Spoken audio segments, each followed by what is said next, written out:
دهها باشندگان دهه شیخ برهان ناحیه باباجان غفورов تقریبا یک سال میشد که برای برقرار کردن چایخانه محلهشان از سوی صاحبکار محلی تلاش دارند. این چایخانه را ماه اوگوست سال 2021 صابرجان عثمانوف بعد خصوصی کردن تخریب نموده است. ولی ساکنان میگن که این چایخانه را در دوره شوروی باشندگان دهه دست جمعانه بنیاد کرده و در آباد نگه داشتن آن سهم گذاشتند. نام آن را نیز به خاطر یکی از کهنسالان ده چایخانه رحمت جان میگویند. اما اینجا کتابخانه که دیگه بود مکتب. و مکتبانه بود. اینجا هم محله کتابخانه پیش داده همه ایستاده. ولی وایران که دیگه کتابخانه پیش داده با ایوان خودمون گفتیم ما. اینا کجا پیش داده برای محله موسیقی داده بودن.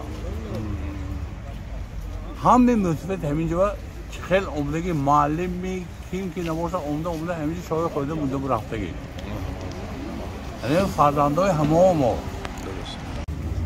نقاش هم اهمی محلی خدا ما شیخ بران استاد مقصود گفتگی نقاش بودن همون ارباب نقاش کردگی آدم همینجا نقاش کردگی.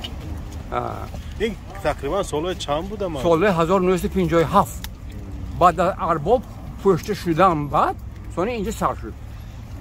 یا سای کاتر همه گلیم پلیمی که خالق کو پولی پیساش کردی همینجا آباد کردی ایسی که گاشگی ایکو باید میکردی که همش تگی همین عمده یگون چیزی گفتگیش نخواه همش همینجا خور افتاد.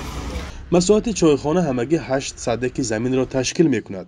به گفته ساکنان بحثی خصوصی کردن آن از سال 2014 به این سو پیدا شده و به هم هزینه‌های قانونی برای بیکار کردنش مراجعت نمودند. آنها ادعا دارند که بی‌رازگی اهل محله و دهه ویران کردن آن نادرست است. امی خیلی بودن ساختش. یعمل ما همینجا 5 تا موسیقی داشتیم بودیم که یعمل участковый آمد و گفت که شما بارو باغچه غلطا دیتان گفت اینجا بی‌غلطانیم گفت. چون بی‌غلطان اینجا خردگی اینجا گفت. اینجا چی خیلی بخره ما هشار که پشت اینجا گفتم ما. سانی ها من همونجا участковый استادگی بود. участковый همونجا استاد قندار تا گفت. ما شتیم اكو موسیقی تمام ما. سانی گفت که همونجا استاد گفت که زنگ گفته که بود که پشت باید ما بیخواه پشت تراکتور آمده بود. تراکتور آمده قطر است که زد. من این تقدیری همون جانب بود قریب بالاش قالده بود. همین جای وجدت همش قلب کشیدگی زیاده از 8 سال سی همین کار رو شده اینجا.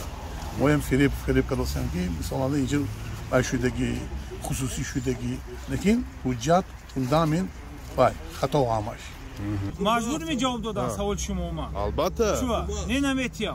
خب وادی نمیتیم گفتن چی بشه؟ شما قانونگذاری جمهوری تاجیکستان درباره عهدهداری به ژورنالیست نمیدونید. صاحبکار صابرجان عثمانوف که خود را حالا مالک این زمین میداند درباره تا کجا قانونی بودن حجتگذاریش به ما تفصیلات نداد.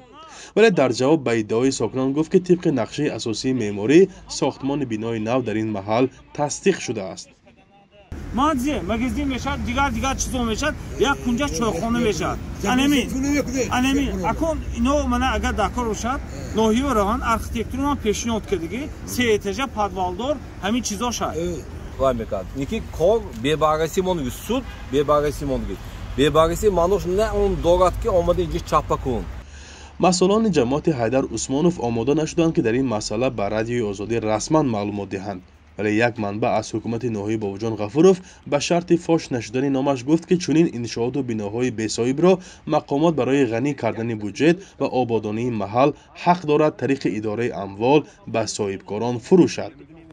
ساکنان میگویند در این صورت باید زحمت چندین ساله اهالی 8000 دهه و مال و اموال آنها را جبران نمایند. ولی حالا موسفیدان دهه از آن نگران هستند که جای برای جمع آمد و استراحت ندارند. فرزان محمدی، رادیو آزادی، ناحیه باباجان غفورov.